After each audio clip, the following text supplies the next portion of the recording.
to the 323rd episode of the Jami Dulaney Plant-Based Wellness Podcast. My name is Jami Dulaney, and I'm your host. I'm a plant-based cardiologist and endurance athlete living in Southwest Florida. Welcome, and thank you for listening.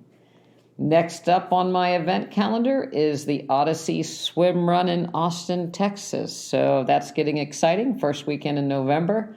So I've been going to the pool twice a week and actually enjoying it. You know, usually I have to talk myself into getting ready to get up to go to the pool. Something about getting in the water in the morning is just difficult for me. But, you know, I've said before, we have a nice new pool, got a big lane to myself, and been really enjoying it. So I've been getting somewhere around 2,200 yards twice a weekend. So that's a lot better than the last year's swim run preparation, where I think I might have got 1,000 yards training total because of COVID. So we should have a little jump on swim endurance, I'm hoping.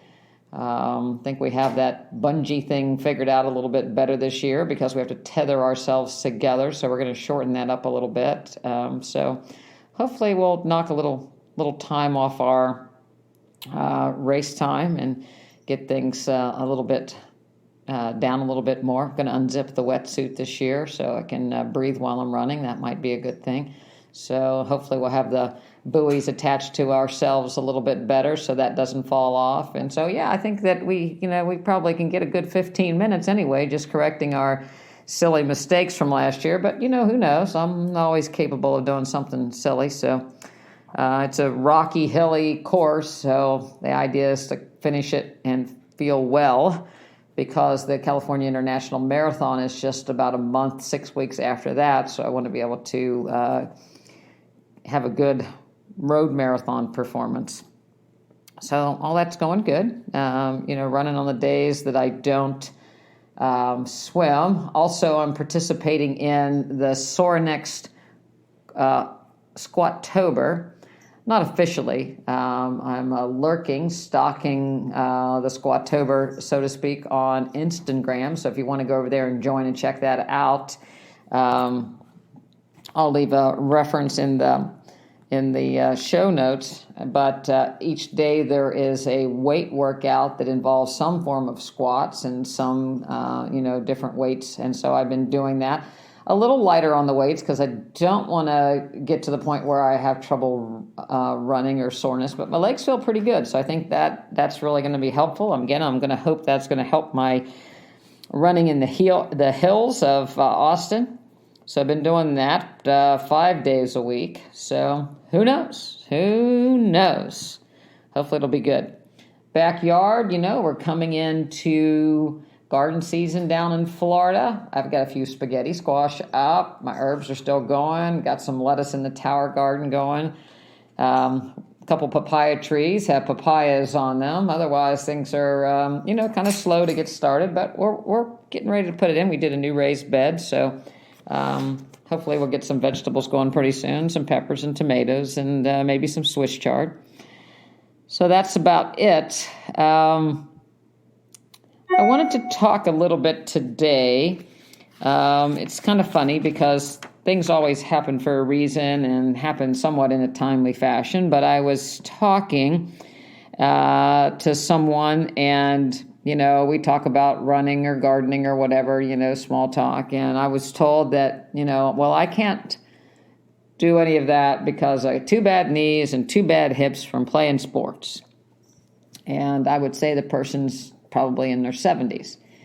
And I hear that often. I hear it in the doctor's lounge. I can't run because I've got bad knees, or you better not run because you're going to get bad knees. And, I had an old injury in high school that blew out my quad. I blew out my knee. And, I got to thinking a little bit after I had that conversation. I started running distance, more than 3 miles when I was 40. My first marathon was when I was around 40.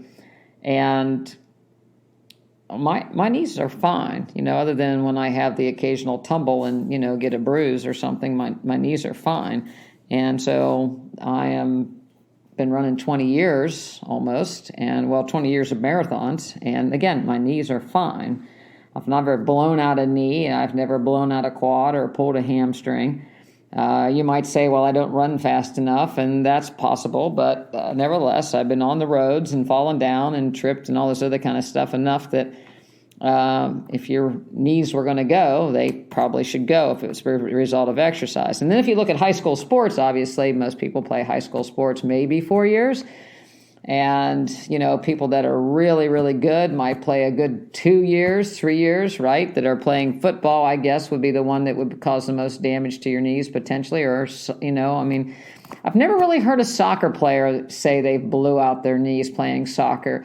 You can say that basketball and football are the ones that the people that played basketball or football are tend to the ones that, have the complaints of bad knees. And jumping in basketball and lateral movements and being hit in football are a potential cause of injuries. A lot of times I think young people grow too quickly, and that's a risk for tendons such as, the muscles are growing faster than the tendons, so the ACL tears and, other tendon injuries and cartilage injuries can occur because of, underdevelopment of muscles and the stress people are put on them. But, permanent damage, anybody that I know that have had injuries while they were in high school, the injuries seem to go away while they're in high school. It's only when they're 50, 60, 70 do they complain about their high school football injuries or their basketball injuries. So it's, it's like you're looking for something, or that's why, your knees may hurt, or, you're looking to see what could have possibly caused all this discomfort. But there was a recent study just published, and they actually looked at the percentage of people in the United States, and this is a CDC report that looks at prevention, morbidity, and mortality weekly, and looked at 43.9% of United States adults complain of limiting arthritis. 18 and older, 58.5 million people. And there is a condition that they call arthritis attributable activity limitation, AAAL. And 43.9% of those people, 25.7 million, have that diagnosis. 50% of those over 65 are unable to work or considered disabled. 51% consider themselves in poor or fair health compared to joints, and they've had joint symptoms in the last 30 days. 55% have a marked decrease in being able to do activities of daily living, so carrying groceries, taking care of the house, and so forth. That is increased from 54.4 million in 2013 to 2015 to 58.5 million 2016 to 2018. Of those people, 23.2 of percentage have a normal body mass index, 29.4 are overweight, and 47.5 are considered obese by body mass index. So obviously, if you have arthritis, it makes exercising more difficult, and people tend to put on weight. But there's also the other way around, that when you're overweight, it's also difficult to exercise, and you have more inflammation, and you have more stress on your joints. So regardless of how you want to think about it, it's somewhat of a double whammy. Being overweight is hard on your joints, and we know now, compared to what we used to think, that arthritis that was osteoarthritis or arthritis of overuse was non-inflammatory, and then autoimmune diseases were inflammatory arthritis. And we know that's not the case anymore, that even osteoarthritis is largely inflammatory. And even though the bone destruction or tendon destruction or calcification can look different, if you eliminate the inflammation, you do a lot to reverse people's pain. And of course, if it hurts, nobody wants to exercise. And when you don't exercise, then you lose muscle mass, and then the joints mobility and the joint articulations become worse, and the pain becomes worse, and it's a vicious cycle. So, you hear it all the time. I hurt my shoulder. Now I don't exercise, put on weight, hurt my knee. I don't exercise. I have a bad back. I can't exercise. But when people stop exercising, they never get cured. So it's never fixed. It becomes a chronic condition. And my colleagues tend to take hope away in the diagnosis of arthritis and joint ailments, just like they take hope away in most every other disease process. Stop what you're doing. Don't do anything. You're broken. Can't be fixed. Here, take this pain medication. End of story. Here's a brace. We can do some surgery, but you're always going to be in pain. You're going to need a joint replacement. We might as well do it now. Not too many people with joint replacements ever come back to exercise at their full capability. Not that many people that have joint replacements ever get full range of motion. They're told they can't, or be careful. You'll throw your, if it's a hip, you'll dislocate it. If it's a knee, you'll wear out the cement. So people are given a diagnosis. They're giving pain medications that have a tremendous amount of side effects. Non-steroidal anti-inflammatory medications are the best to take joint pain and muscular pain away, bone pain away. However, they come with the side effect of increased risk of tendon rupture. So if you are having knee pain and you go out and play a sport, you are more likely to rupture a tendon and have a worse injury. They are associated with kidney disease and kidney failure in particular people. Certainly athletes, an endurance athlete that take Motrin on these long endurance runs are significant risk for even permanent kidney damage or hyponatremia, which can be lethal. So it is advised never to take a non-steroidal anti-inflammatory drug during an endurance event, during which time you may become dehydrated or take in excessive water and become hyponatremic or go into kidney failure. At best, if you're having pain during an endurance event, a Tylenol might be in your wheelhouse, but non-steroidals, no. Non-steroidal anti-inflammatory drugs are associated with bleeding, particularly gastric ulcers, duodenal ulcers, but also bleeding from the colon. People that do endurance events and take non-steroidal inflammatory drugs can have colon bleeding. They also decrease the production of nitric oxide, which is exactly what we want. So people that do endurance events and take non-steroidal anti-inflammatory drugs may be at more of a risk of cardiovascular disease. Anytime you take non-steroidals, any kind of them, you're at increased risk. Some of them have been pulled from the market because of increased risk of heart attack, arrhythmia, or cardiomyopathy. But all of them carry that potential.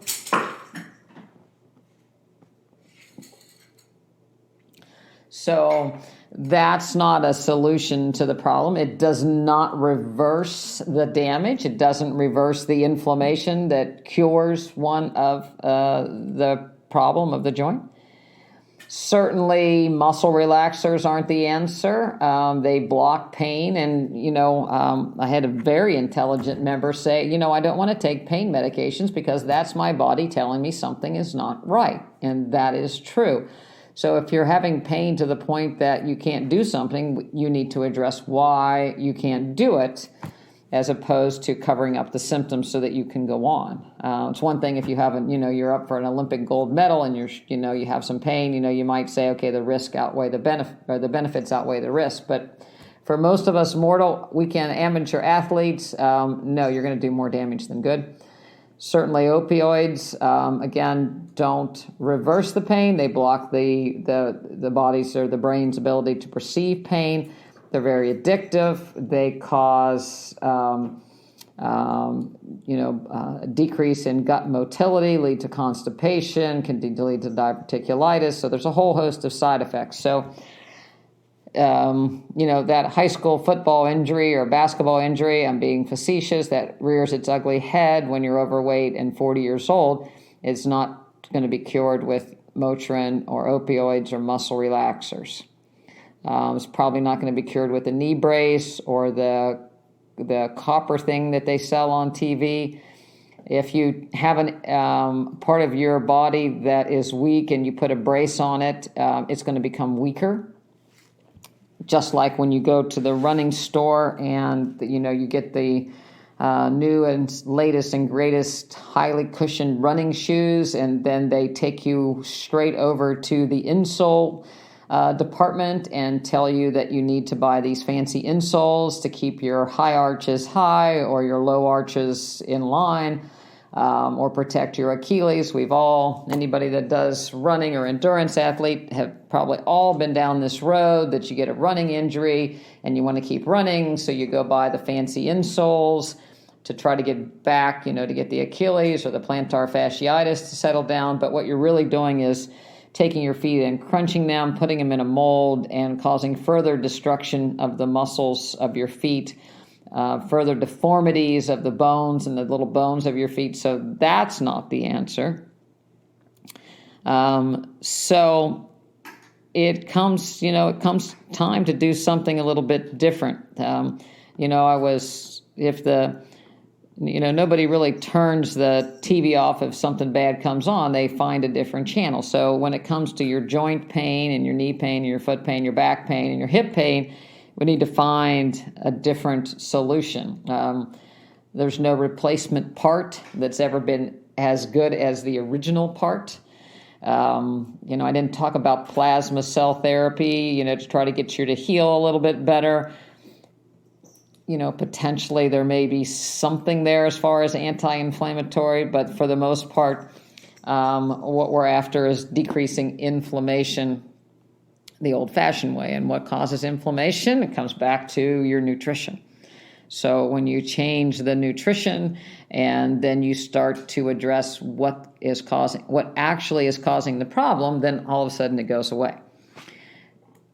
Most of the time, I've talked before, when people have knee pain, you look north. Could it be the hips? Could it be the quads? Could it be the hamstrings? Is it muscular weaknesses or imbalance? Physical therapy person can often help with those, mobility, with ball release techniques. There's a whole host of things that can be done on that front. But again, it comes down to getting the inflammation out of your diet. And a low inflammatory diet is not like a diet that improves autoimmune disease. It's not unlike a diet that improves heart disease. It's not unlike a diet that, reverses cancer or decreases the recurrence of cancer. It's a plant-based, whole food, low-oil diet, low-processed food, less toxins, because if you're taking in heavy metal, processed foods, all other kind of chemicals, as well as oils that are very inflammatory, your immune response, your gut microbiome, it's going to cause more joint pain. Obviously, if you're carrying a lot of extra weight, that's going to be hard on your joints, and cause muscle imbalances and decrease mobility and lead to more inflammation. So normalizing body mass index and eating a plant-based diet will go a long way to cure any injury that occurred in high school sports. But people really don't want to hear that most of the time. They, again, rather just kind of stop exercising, and if you don't make it, because it kind of hurts to rehab, unless you really want to. But, I had a conversation with somebody today, and it's like there's always hope. I'm really disappointed in my profession as far as, the more I look, the more naysayers that there are. There's always hope that things can get better. I've seen it at every age. I've seen it, all the way into the 90s when people get better. It's amazing what posture can do, what yoga can do, what, mobility training and strength training can do. But doing nothing will definitely make it worse. I think, mentally, I had a conversation with somebody today, and most of all of this, there is a bit of a mindset to it. I can't do it because I have chronic pain and illness, because I had an injury in high school, or didn't have an injury in high school, but something reared its ugly head.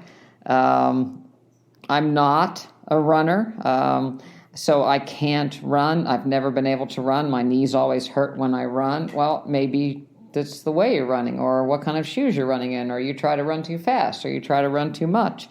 So I think replacing it with I am, I can, is a much better way to get to action. The hope, I think, is associated with an action to change things, hope that you can get better by doing something. I heard somebody say today that, the things that we like the most, the things that we're most proud of, the things that we desire the most are associated with the most stress, and are typically the most difficult. There's always stress involved in things we really want, so it doesn't really stop us. On the other hand, things that we don't need, we kind of shy away from. I think being inside from COVID and these lockdowns has really exacerbated. A lot of people have gained weight because of it, because they're not, they're eating in, they're depressed, they're eating more processed foods, and they're not getting the exercise that they got before to try to keep their weight off.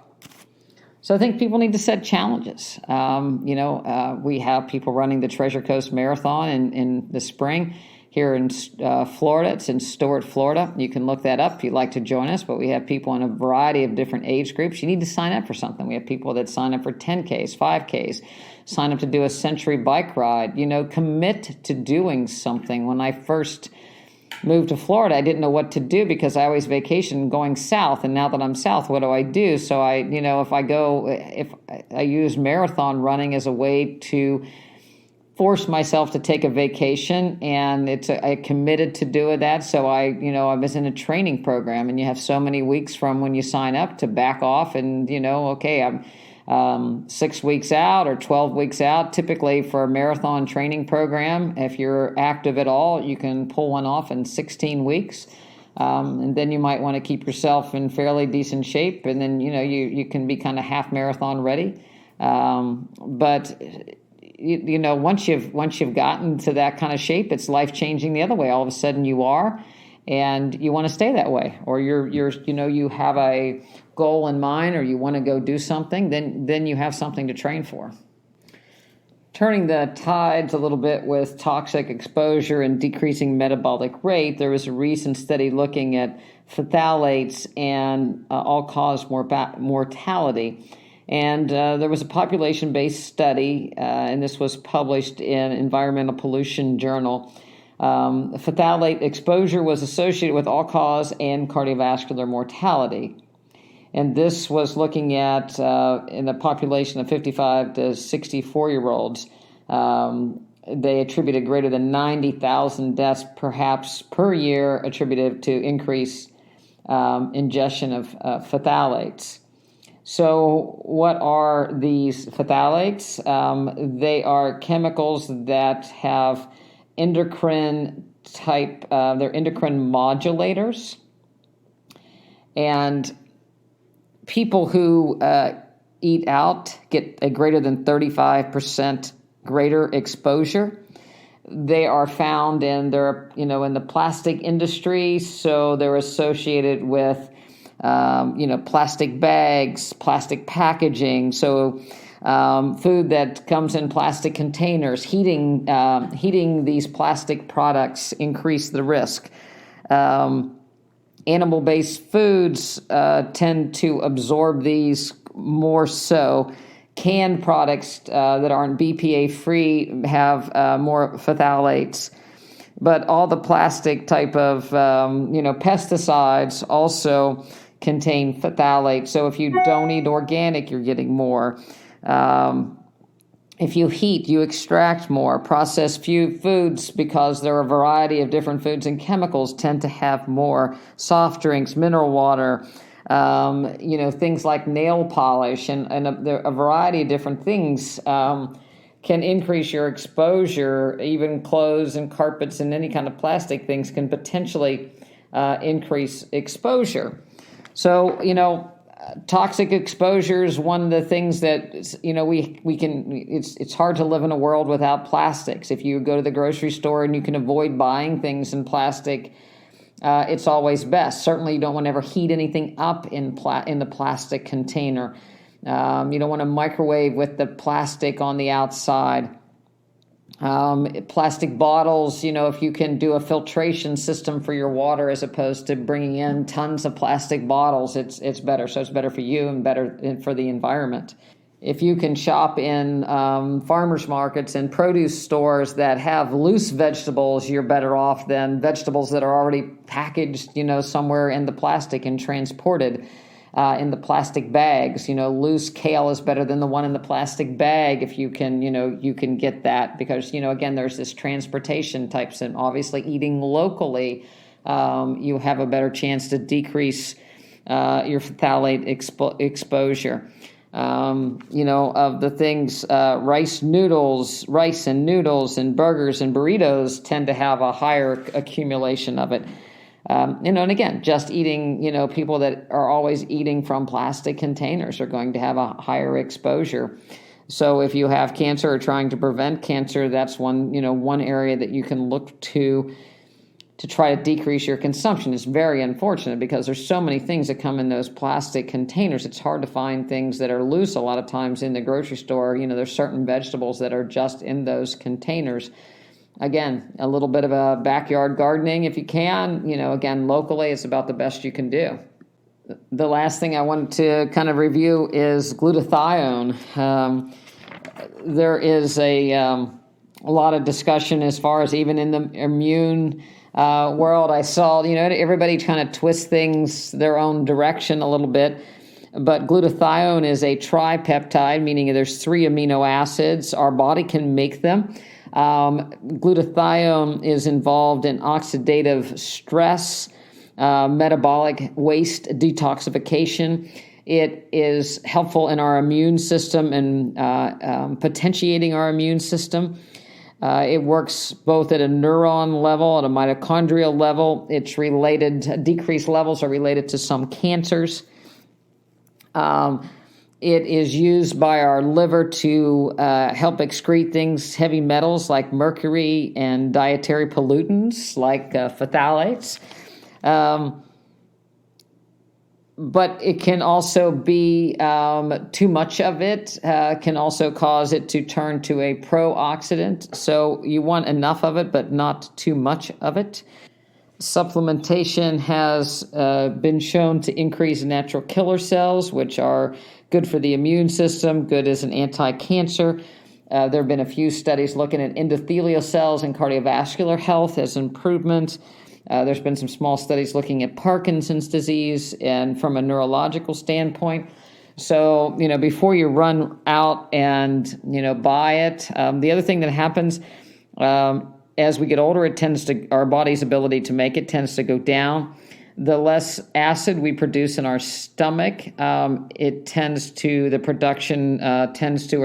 bioavailability tends to go down. So it's kind of interesting. People that are placed on proton pump inhibitors to protect them stomach and decrease acid production in their stomach are also going to have potentially lower glutathione activity. But there are a whole host of things that you can do and eat. Certainly omega-3 fatty acids in the form of flaxseed, hemp seeds, chia seeds, walnuts, kale, beans are all associated with improved glutathione. Taking zinc, making sure you're getting adequate zinc in your diet, and selenium. Obviously, plant-based eaters drip it in a lot through a lot of different foods. Amino acids, that's one thing when plant-based people always get nixed on as having a lower protein diet, but as long as you have an adequate calorie intake, you're most likely getting enough proteins, especially when you're getting, good sources of protein, beans, grains, and so forth. And your albumin level is normal. We check that on a routine basis in people, so when your blood tests look normal, then you're probably okay. We see when people are ill, their albumin falls. We know they have a deficiency at that point, so that's when we're trying to supplement them. Getting good vitamin B vitamins, vitamin C. On the vegetable front, cruciferous vegetables, particularly, you can enhance their activity with mustard seeds, but fruit and vegetables are an excellent source, particularly two of the highest, asparagus and avocado. Avocados, obviously increased fat, but half avocado a day is a good way around that. Cucumbers, the poor lonely cucumber doesn't get enough credit, but it's a good source of glutathione. Green beans, we always say green beans aren't greens. They're not big nitric oxide producers, but they're going to be good glutathione producers. In the fruit, the biggest players are citrus fruit, but specifically fruits such as papaya and mango, and then peppers, red peppers especially. So if you think things of color, orange, very, very good. So those are really good sources to add to your diet. Also things, again, if you go back to the onion family, are good potentiators of the action. And good sources of B vitamins are your whole grains. So, you can do quite well on a plant-based diet. And when it all comes down to it, whether it's improving your glutathione production that helps your immune system and helps your mitochondrial function, or it is decreasing the inflammation in your joints by decreasing processed oils in your diet, and fried foods and animal-based products and omega-6s that are very inflammatory, or you're decreasing chemical exposure by decreasing phthalates in chemicals that you're exposed to in plastics. There's a whole array of things that we can do to help ourselves. And then it comes down to keeping your body active and moving. If the door has some rust on it and you never open it up, chances are the door is going to freeze. So if your shoulder hurts and you don't move it because it hurts, chances are it's going to freeze. Same way with your knees, same way with your hips. So saying I can't, I won't, I was told I never will be able to is not really a good option. So I hope that, a few of the things I've said and linked together here today will spur you to have hope, to spur you to, keep trying and push ahead and embrace some of the discomfort, embrace some of the stress associated with new things, perhaps take a new challenge, sign up for something. At our practice, we have wellness challenges every month. We have, accountability text with our resident dietitian, exercise guru, Addie Dulaney Meinerich. So we want to get people involved in moving. We do movement assessments. We have yoga in the office. If you're interested in being part of our practice, going over to drdulaney.com, DoctorDulaney. You can be a member from far away and still take in some of the benefits of our movement, our challenges, our Zoom nutrition classes. So there's a lot you can do even if you aren't in town. People have asked me about, will I do a week where people come and stay, and we have an intensive week of training and nutrition courses. And I've thought about it. We thought about doing it prior to COVID. We had it scheduled, and then we had to cancel it. It's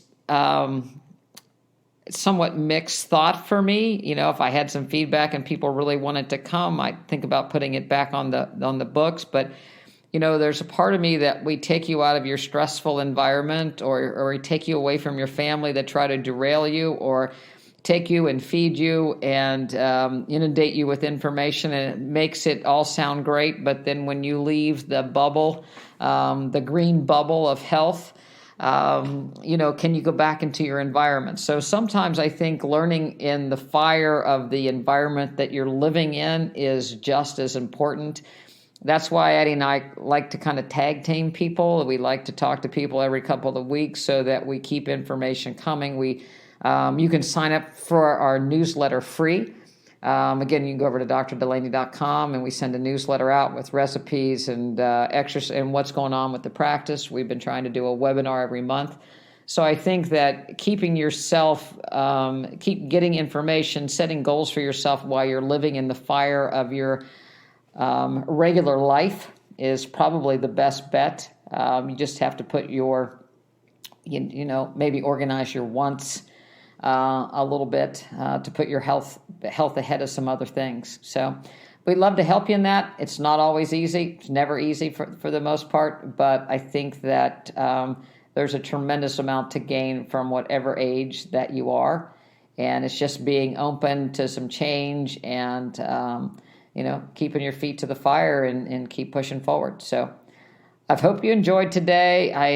If you have one of those old injuries, I hope you didn't take too much of offense that I'm going to tell you that I'm not buying it. I think that there's a lot you can still do and still accomplish. So don't sell yourself short no matter what age you are. And I'll talk to you next week. Thanks for listening.